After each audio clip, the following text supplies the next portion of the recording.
देखो भाई साहब,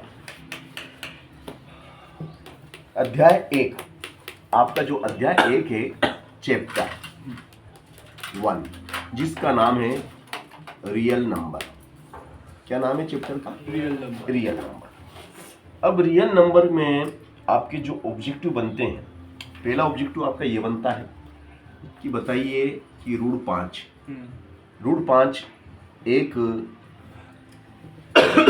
संख्या है। रूट 5 एक संख्या है। कौन सी संख्या है रूट 5? रूट 5 एक संख्या है, परिमेय संख्या है कि अपरिमेय संख्या है? तो रूट 5 एक नहीं, अपरिमेय। ये अपरिमेय संख्या है। कैसी संख्या है? अपरिमेय, अपरिमेय संख्या है ना, क्योंकि इसका वर्गमूल नहीं होता है।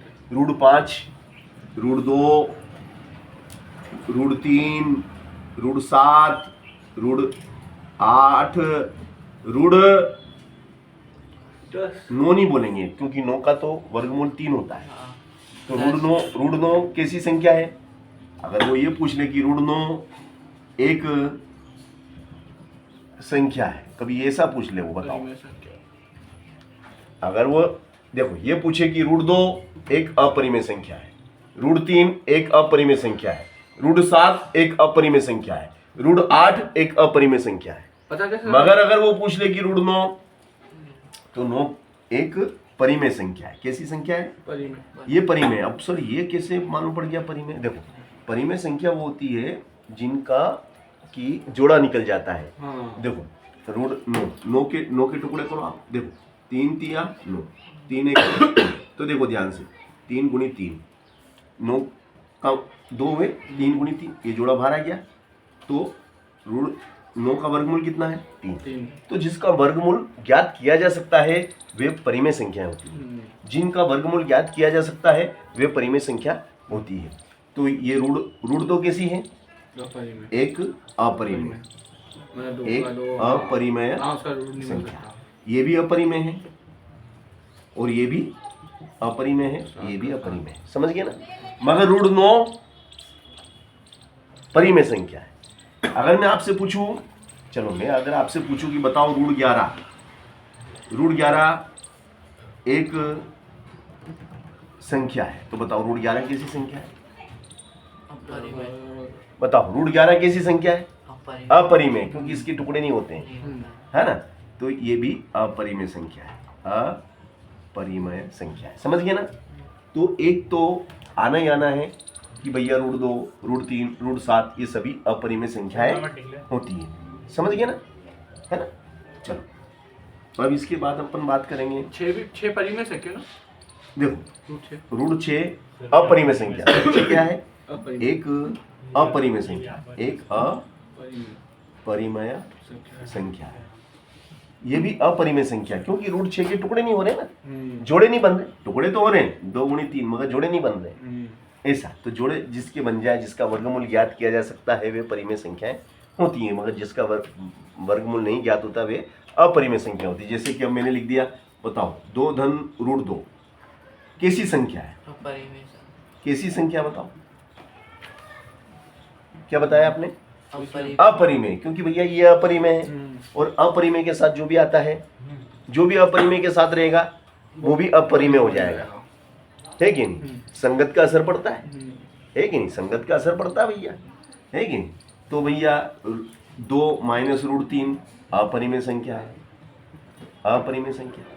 3 धन रूट 3 अपरिमेय संख्या है। समझ गए ना? तो ऐसे भी कभी पूछ ले कि बताइए कैसी संख्या है, तो आप लिखेंगे अपरिमेय संख्या है। एक नंबर के फिल इन द ब्लैंक में या सत्य असत्य में आ सकता है। बोल दे क्या, या यूं लिख के दे दे 7 धन रूट 2 एक परिमेय संख्या है। तो बताइए, देखो 7 धन रूट 2, 7 धन रूट 2 एक परिमेय संख्या है। सही बात है? 7 धन रूट 2 एक परिमेय संख्या है। सत्य कथन है कि असत्य कथन है? असत्य है भैया, रूट 2 अपरिमेय, असत्य कथन है। सबको अपरिमेय कर भैया ये अपरिमेय है, तो ये पूरा मिलके अपरिमेय हो गया। वो तो अपरिमेय उसके साथ में जुड़े या घटे या गुणा हो, अगर ऐसा भी हो तो भी अपरिमेय है, तो भी अपरिमेय है, समझे कि नहीं? तो ये तो क्रिया परिमेय है, मगर ये गलत क्रिया है, ये तो अपरिमेय है, ये परिमेय बता रहा है, जबकि ये कैसा है? अपरिमेय। अपरिमेय। अगर वो ऐसा कह दे, ऐसा क्या अपरिमेय है तो सत्य है, अब सत्य हो गया ये। ठीक है, अपरिमेय हो 7 धन ऋण 2 एक अपरिमेय है तो सत्य है। सत्य। अगर अ हटा दिया और वो बोले कि परिमेय है तो आप असत्य। लिखेंगे असत्य। भैया परिमेय तो हो ही नहीं सकती, हम्म। समझ रहे हो ना बात को? हाँ समझ। हाँ, मीनिंग समझो शब्द की, शब्द क्या कह रहा है ना? चलो, ये ऐसे ही प्रश्न पूछे जाते हैं 1-1, 2-2 नंबर में, इनमें कुछ नहीं करना, बस छोटा सा दिमाग लगाना, ना जोड़ हो रहा ना घटाव हो रहा है, सिर्फ जवाब देना है, तो समझना है जरूरी है ना, समझना जरूरी है ना। चलिएगा, अब बताइए, परिमेय और अपरिमेय दोनों संख्याएं, परिमेय और अपरिमेय दोनों संख्याएं मिलके क्या बनाती हैं? जैसे मैंने लिखा 3 कैसी संख्या है? 3 परिमेय भाई साहब। अपरिमेय तो वो होती है जिनके ऊपर ऐसो निशान होगा, रूट 2 ऐसो खतरनाक निशान दिख जाने, परिमेय है। वो अपरिमेय। हाँ, हम वही इसको समझा रहा हूँ मैं। देखो भैया, ये कैसी संख्या है? परिमेय। ये परिमेय है। 3 एक परिमेय संख्या है। क्या है? परिमेय संख्या। ये परिमेय संख्या है। और √3 अपरिमेय एक संख्या। परिमेय संख्या। अपरिमेय संख्या, समझ गए ना? अब मैं ये कहूं कि ये दोनों मिलके, परिमेय और अपरिमेय मिलके क्या बनाते हैं? परिमेय, ये परिमेय और ये अपरिमेय, दोनों ने मिलके क्या बनाया? अपरिमेय। अपरिमेय बनाया। एक अपरिमेय संख्या, एक अपरिमेय संख्या है, ये ध्यान रखना भैया। एक परिमेय और एक अपरिमेय मिलके अपरिमेय संख्या बनती है। और अपरिमेय तो अपरिमेय रहता ही है, अपरिमेय तो अपरिमेय तो रहता ही है, मगर एक परिमेय भी अगर उसके साथ आ गया तो वो भी अपरिमेय हो जाता है। ये मतलब कहने का उद्देश्य मेरा ये बताना था, है ना? अब जैसे मैंने ये पूछा, बताओ कि एक 2 परिमेय संख्या, 2 परिमेय संख्याओं, 2 परिमेय संख्याओं के बीच कितनी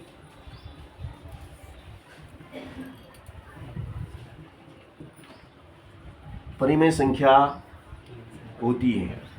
बताओ। 2 परिमेय संख्याओं के बीच कितनी परिमेय संख्या होती है? 2 परिमेय संख्या, जैसे मैंने लिख दिया भैया, मैंने लिख दिया 1/2 और इधर लिख दिया मैंने 3/2, तो इनके बीच में कितनी परिमेय संख्या? तो 2 परिमेय संख्याओं के बीच, 2 परिमेय संख्याओं के बीच अनेक परिमेय संख्याएं होती हैं। कैसी संख्या होती हैं? कितनी होती है? अनंत होती है, अनेक होती है, अनिश्चित होती है।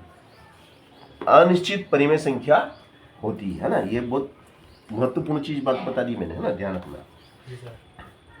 कोई आपसे पूछे कि 2 और 3 के बीच में कितनी परिमेय संख्या है, तभी पूछ ले 2 और 3 के बीच में कितनी परिमेय संख्या है, तो 2 और 3 के बीच में अनिश्चित परिमेय संख्या। तुम बोले सर काई भी तो नहीं है सर, 2 के बाद 3 ही तो आवे, इनके बीच में काई आ जाए? वो है भैया 2.001, 2.000,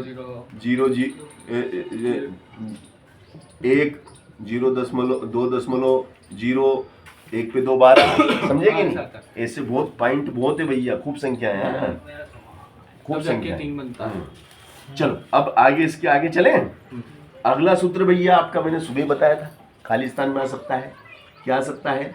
फिल इन द ब्लैंक में ऐसा आ जाए कि भैया ल सा गुणित म सा बराबर, बताओ तो यहाँ क्या लिखेंगे और यहाँ क्या लिखेंगे? बताओ। लसा गुणित मसा, ये खाली स्थान और ये खाली स्थान, बताओ यहाँ पे क्या आएगा और यहाँ पे क्या आएगा? पढ़ा चुके हैं, सुबह पढ़ाया। तो यहाँ क्या आएगा?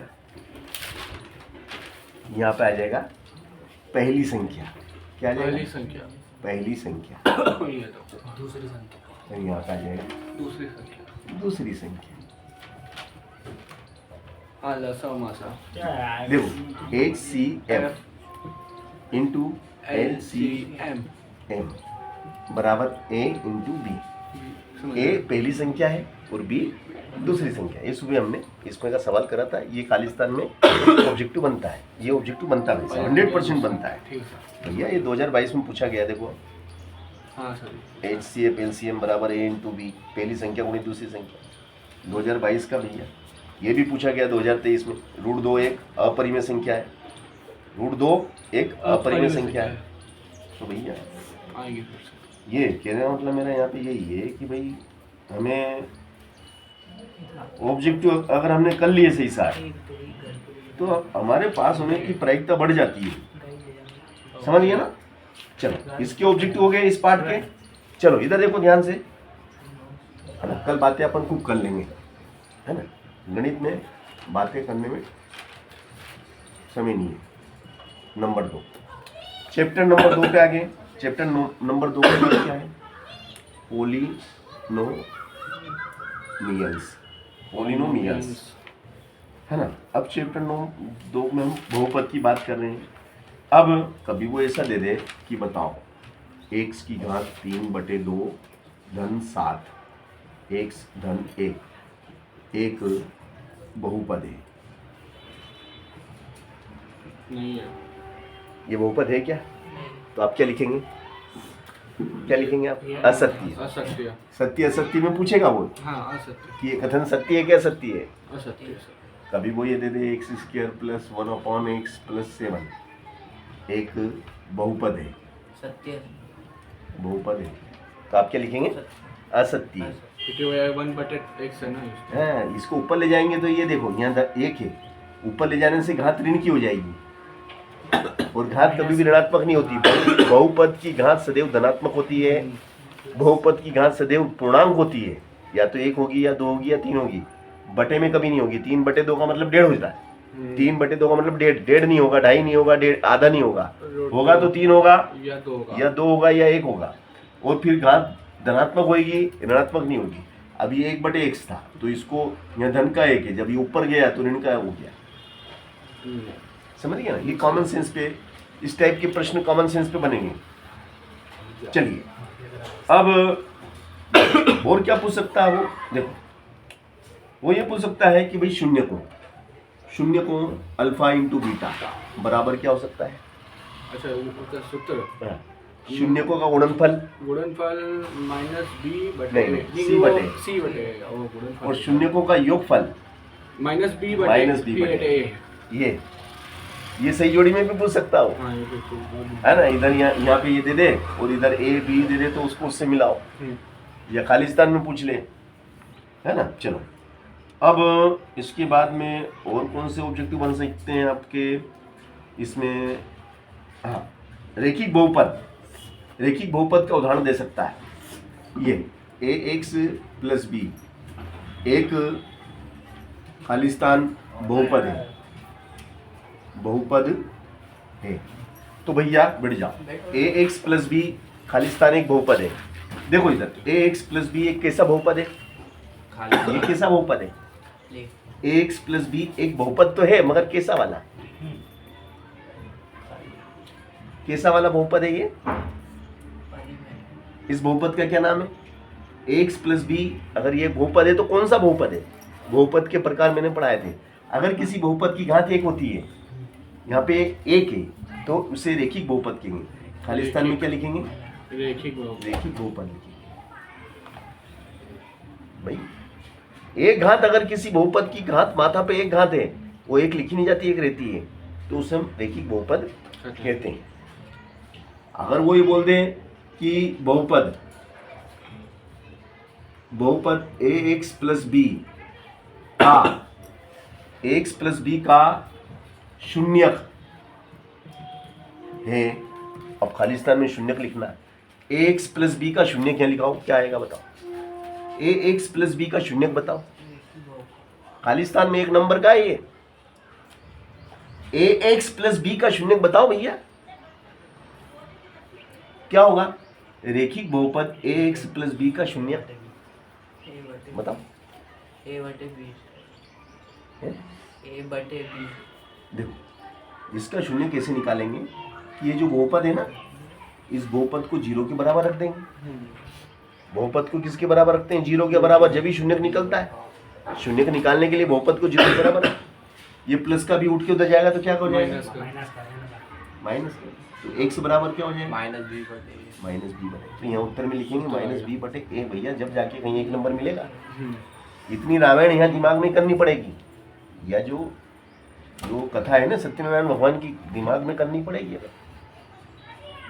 आई भाषण में कल पेपर है भाईजान का कल पेपर है, उत्कृष्ट में, एक्सीलेंट में, गणित का। ने भाईजान जाने क्या क्या बोल रहे हैं, तो ऐसे नहीं चलेगा भाई साहब। सही है, बोल पा रहे ठीक है, तो अपने मन से बोल नहीं, तो अपने मन से बोल। देखो मेरा भी सही लगेगा। ध्यान देगा तू। तो गलत बोल रहे हो आप, बोल हाँ। मेरे को ही नहीं मालूम आप बोल। अब देखो भैया, अब बताना, बी बटे बच्चा बुद्धि मत बनो यार, मजाक पट्टी मुंह से करो, हाथ पाँव मत चलाओ, है ना? हम तो तेरे लिए अच्छी बात कर रहे हैं, क्यों है भाई शुभम? हाँ वो उल्टा बोल दिया बस मैंने। ये 2000 तो वही था। शून्य को ही बोला मत कर। बता भाई जान, बताइए। ये बहुपद है, बहुपद लिख दियो है, इसमें शून्यों की संख्या बता भाई जान कितनी होगी? इस बहुपद में शून्यों की संख्या कितनी है? बतरी, जतरी, सब में हो गए बतरी, तो याद नहीं है। तो कतरी। सर आप बताओ। इसी में 2 रहती है। भैया ये पावर देख ले, अगर 3 घात लिखी है ना, हाँ। तो शून्यों की संख्या 3 होगी। यहाँ 1 घात थी तो शून्य की संख्या 1 थी। यहाँ 3 घात है तो 3 शून्य होगा, कतरा, और 2 घात होगी तो 2 शून्य होगा, 4 घात होगी तो 4 शून्य होगा, 100 घात होगी तो 100 शून्य होगा, जतरी घात अतरा शून्य होगा। ध्यान रखियो, बहुपद में जितनी एक चर की जितनी पावर होती है, ये चर है, एक्स क्या है यहाँ पे? चर। चर की जितनी घात होती है उतने शून्य होते हैं, तो शून्यों की संख्या कितनी होगी भाई साहब? 3 होगी। आंसर में 1 नंबर मिल गया। इनमें ना जोड़ होयो, ना घटाओ होयो, ना भाग होयो, ना सर घात में बोलो। उधर भी तो है 3 पावर है। नहीं उधर भी तो है घात। ये नहीं, बड़ी घात को देखा जाता अच्छा बड़ी घात है ना। ये बहुपद कितनी घात वाला है? 3 घात वाला बहुपद। सबसे बड़ी घात ही बहुपद की घात कहलाती है, और जितनी बड़ी घात होती है उतने ही शून्य। ओके, तो ऐसी छोटी छोटी बातें आपके दिमाग में अगर आप रखते हैं, सर सर दीदी आ जाइए ना, बैठा ना। अपन भारी चलते हैं सर। सर बाहर बैठ जाओ। नहीं कोई दिक्कत नहीं, दीदी को निकल जान दो, इधर से निकल जाएंगे दीदी। चलो अब देखो भाई साहब, इधर देखो, 2 बहुपदों का योग, 2 बहुपदों का योग खाली स्थान होता है। 2 बहुपदों का योग भी एक बहुपद होता है। 2 बहुपद आप जोड़ेंगे तो वो नया जो बनेगा बीजीय व्यंजक, वो भी बहुपद। तो 2 बहुपदों का योग 2 बहुपदों का योग बहुपद होता है, बहुपद वो भी बहुपद होता है।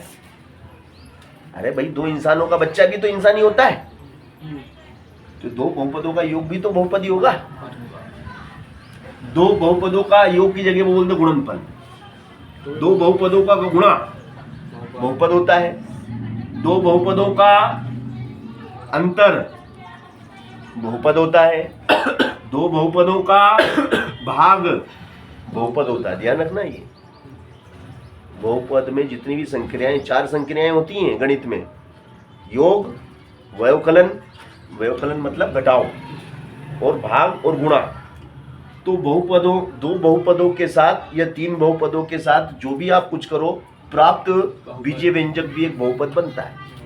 जो नया पदार्थ बनेगा, नया उत्पाद बनेगा, वो भी बहुपद होगा। ध्यान रखना भैया, समझिए ना, कॉमन सेंस की बात हो रही है ना। चलो अच्छी बात है। आज है ना, आज अपन इसी को पढ़ाएंगे शुभम। सही बात है कि नहीं यार? कल भाईजान की परीक्षा है तो अपन पूरा फोकस व्हाइट पेपर पूरा फोकस ही पे करेगा। एक 45 में से 45 लाना है।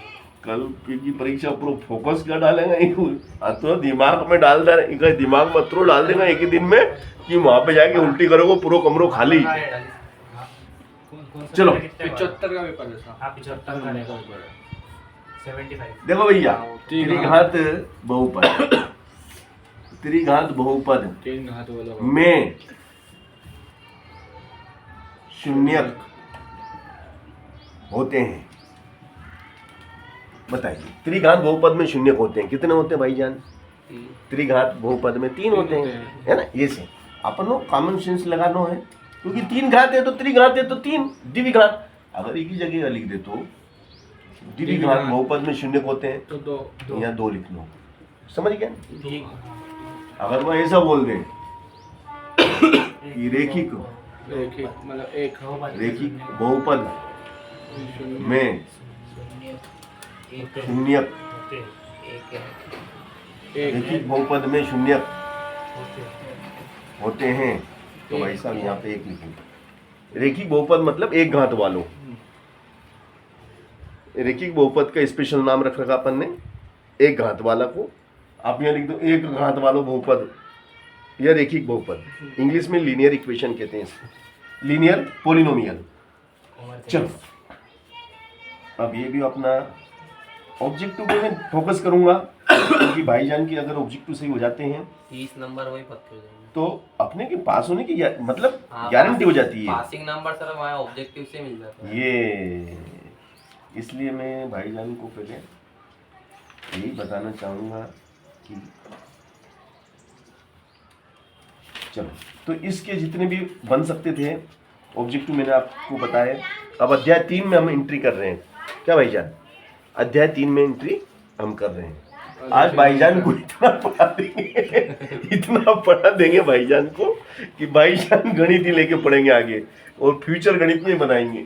बोले अच्छा इतनी अच्छी थी गणित, आज मालूम पड़ी हो यार। चलो, 2 चरों वाले रेखिक समीकरण, 2 चरों वाले 2 चरों वाले रेखिक समीकरण, ठीक है ना? देखो भैया, ऑब्जेक्टिव पे बात कर रहा हूं मैं, है ना? अगर आपके ऑब्जेक्टिव के कॉन्सेप्ट आपके क्लियर हैं तो आप सवाल भी कर पाएंगे। सवाल भी जब भी हो पाएंगे जब ऑब्जेक्टिव आपकी क्लियर होंगे, अन्यथा सवाल में भी आप कंफ्यूज होते रहेंगे। देखो, a1x प्लस b1y बराबर c1, equation 1, and a2x plus b2y बराबर c2, समीकरण 2। अब बताइएगा, एक एक से पूछा जाएगा। स्केल मेरे पास है, निकालूं क्या कि थोड़ी देर से निकाल लूँ इसका? चलो, नंबर 1 कंडीशन। अभी तो देखो भाई साहब, समीकरण युग्म, समीकरण युग्म का एक अद्वितीय, समीकरण युग्म का एक अद्वितीय हल है यदि कंडीशन बोलो भैया, समीकरण युग्म का एक यूनिक सॉल्यूशन होगा यदि, बोल कंडीशन बोल भैया, तुम बताओ यूनिक सॉल्यूशन कब होगा? जब ये 0 के बराबर होगा। क्या होगा भैया यूनिक सॉल्यूशन? ये जो समीकरण युग्म है, समीकरण निकाय है, इसका एक अद्वितीय हल कब होगा? दूसरा जो पहला भाईजान a1/a2 नॉट इक्वल b1/b2, अगर ये कंडीशन होगी तो ही इसका अद्वितीय हल होगा। ये है भाई साहब समीकरण युग्म का एक अद्वितीय हल की कंडीशन, ये है, ये सूत्र है उसका अद्वितीय हल होने का, ये उसकी शर्त है, ये शर्त है, कंडीशन है। अंडरस्टैंड? ओके। नंबर 2 कंडीशन, समीकरण युग्म का कोई हल नहीं होगा, कोई हल नहीं होगा, समीकरण युग्म का कोई हल नहीं होगा। कब? जब यदि a1/a2 equal b1/b2 but equal C1 Not equal. C2 C1 upon C2. This is condition. ये कंडीशंस है भाई साहब। नंबर तीसरा, समीकरण युग्म के अनंत हल होंगे यदि A1 upon A2 B1 upon B2 C1 ये वाली कंडीशन फॉलो होती है तो अनंत हल होता है। infinite solution. नहीं होगा। This not solution and unique solution. और यह द्वितीय। Understand? Sorry sir. अब इस कंडीशन में रेखाएं कैसी होती हैं? देखो भाई साहब, युग्म इस कंडीशन में ये रेखा एक है, ये रेखा दो है, ये रेखा एक है, ये रेखा दो है। इस कंडीशन में रेखाएं कैसी होती है भाई साहब? संगत ये रेखाएं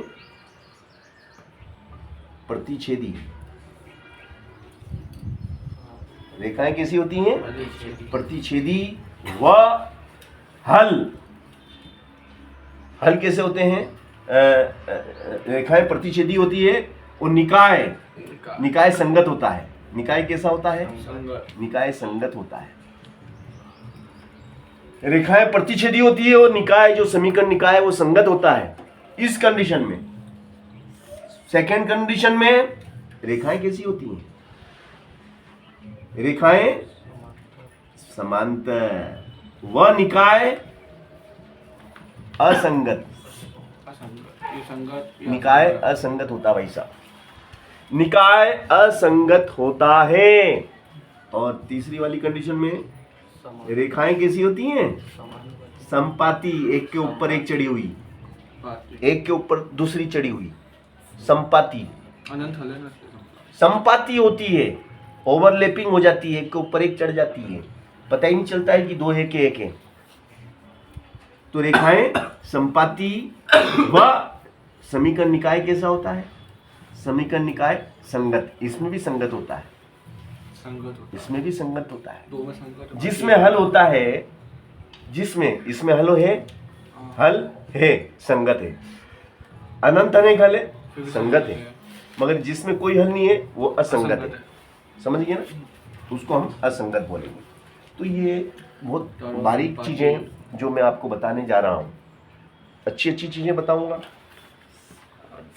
आपके 30 नंबर कहीं नहीं गए, ला के रहूंगा। एक नंबर भी कम नहीं पढ़ने दूंगा, एक नंबर भी कम नहीं पढ़ने दूंगा। प्रतिच्छेदी समांतर चलो। संपाती अब भाई साहब, इसमें जितने भी संभावित आपके जो बन सकते थे वो मैंने सभी ऑब्जेक्टिव आपको करा दिए अध्याय 3 में। अब भाई साहब मैं चलता हूँ अध्याय 4 की ओर। अध्याय 4 का क्या नाम है? बोलो। अध्याय 4 का नाम है क्वाड्रेटिक इक्वेशन। क्या नाम है? क्वाड्रेटिक क्वाड्रेटिक इक्वेशन, है ना, जिसको हम हिंदी में कहते हैं द्विघात समीकरण। इसको हिंदी में कहते हैं द्विघात समीकरण। इसका मानक रूप क्या है? अगर आपसे मानक रूप पूछा जाए कि द्विघात समीकरण का मानक रूप लिखिए, ax very good, ax square plus bx plus c बराबर 0। ये इसका स्टैंडर्ड फॉर्म, इस जनरल रूप, एक सामान्य रूप है। अमेरिका में भी जाओगे तो ये बताएंगे, टोक्यो में जाओगे यही बताएंगे, टोक्यो में, और जापान में जाओगे यही, चीन में जाओगे तो यही, और इंडिया में और लक्षणपुरी में भी यही है। सदमे में चला गया सदमे में चला गया। तो भाईजान को आज पूरी गणित पढ़ा के इसको गणितज्ञ बना देंगे। ये कल जाके किताब लिख देगा वहां पर, आर्यभट्ट बना देंगे सर। आर्यभट्ट। आज आर्यभट्ट का बनाया जा रहा है, आर्यभट्ट का सेकंड फॉर्म आर्यभट्ट बना के रहेंगे। देखो ये पूछा मानक रूप, मैंने जो पूछा ना अभी, देखो ये परीक्षा में पूछ लिया 2023 में प्रश्न आ गया। 24-25 द्विघात समीकरण का मानक रूप 2023 का प्रश्न है। मानक रूप जो भी अपन ने लिखा, बोलो आप। तो कहने का मतलब ये है कि कुछ भी चीज कभी भी पूछी जा सकती है। है ना। अब भैया ऐसा पूछा जाएगा, विविक्त कर डी बराबर खालिस्तान, विविक्त कर डी बराबर खालिस्तान। अब बताओ खालिस्तान में क्या है वो? B square B square minus minus 4ac, ये सूत्र आएगा। अब यह सूत्र याद है तो आपको एक नंबर पूर्ण मिल गया। तो सूत्र की महिमा है। विविध कर का सूत्र। अब विविध कर का सूत्र आपको याद है, आपका एक नंबर आ गया। चलो अब भैया देखो, डी का मान अगर 0 है, डी का मान अगर 0 है तो मूल वास्तविक खालिस्तान व खालिस्तान होते हैं। मूल वास्तविक और तो समान डी बराबर 0 तो मूल खालिस्तान व खालिस्तान। तो यार ये कहीं मूल तो मूल क्या लिखेंगे यहाँ पे? वास्तविक मूल वास्तविक व समान है, समान है व की जगह तथा भी हो सकता है, तथा और भी हो सकता, समान है, तथा समान समान और भी हो सकता है। और भी हो सकता है। कुछ भी वास्तविक और समान होते हैं, वास्तविक और समान होते हैं, वास्तविक तथा समान होते हैं, वास्तविक व समान होते हैं।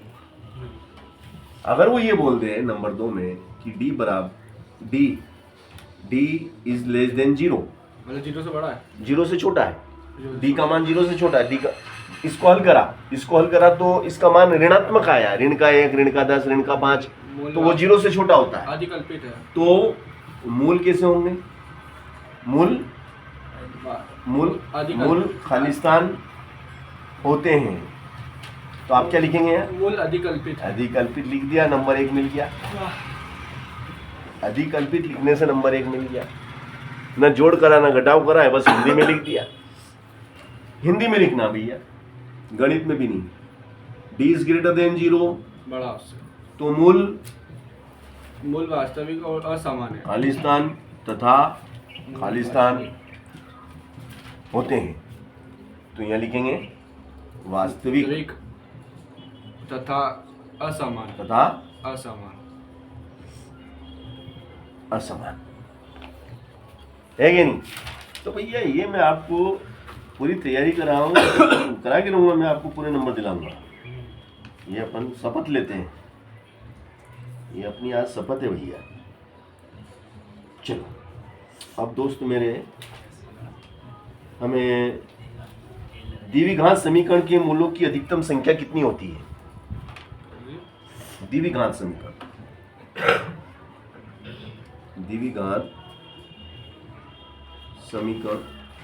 के मूलों की संख्या की संख्या दो ही हो सकता है।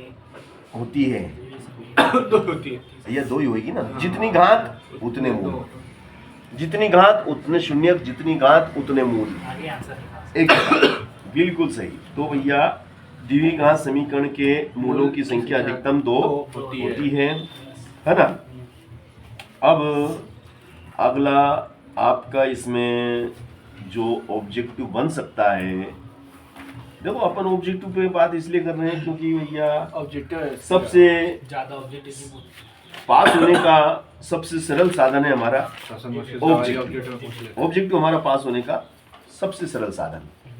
तो भैया इसके जितने भी संभावित ऑब्जेक्टिव बन सकते थे अध्याय 4 के आपको बता दिए गए हैं। तो आप अध्याय 5 पे आ गए हैं। अध्याय 5 का नाम क्या है? Arithmetic progression. समांतर श्रेणी। अर्थमेटिक प्रोग्रेशन की बात कर रहे हैं।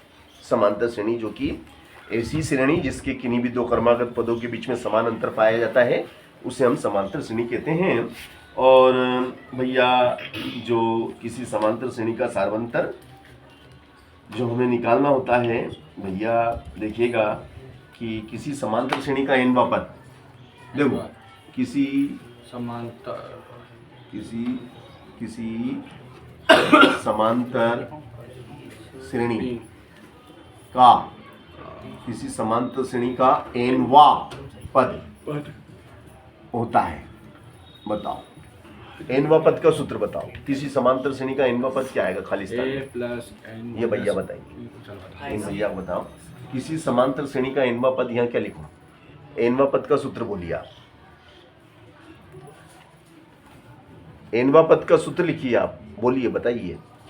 समांतर श्रेणी का सर, हाथ पे लिख लो, सर, हाथ पे याद लिख नहीं लो, है, याद हाथ पे नहीं लिख लो, लीड है, आए हाथ पे लिख, लिख a प्लस n माइनस 1 कल परीक्षा में काम हाथ पे नहीं लिख दिया, काफी थोड़ी ले जान देंगे। वाला टेटू अबे डी लिखा कि क्या समझ नहीं सी एल लिख दिया इसमें। देखो a plus n minus 1 d हाथ पे लिखना था ना, कापी नहीं ले जाते देते। सर आज भी चेक कराते हैं। सच्चा का वो करा दे, टेटू बनवा ले, वो बनवा ले। सर जुगाड़ हो जाएगा उधर। वो इतने बेकार है, ये पेंट लेके घूमते हैं। चलो चलो चलो चलो बाद में मिटवा दे। चलो भैया अब जुगाड़ दिखा दूंगा सर। सर बाहर चले क्या? सर बाहर ठंड लग रही है यहाँ। ठंड से लग रही है हाँ ये तो इसको रोकना है यार, वहां से चलो। आगे, इसी के आगे चलेंगे अपन।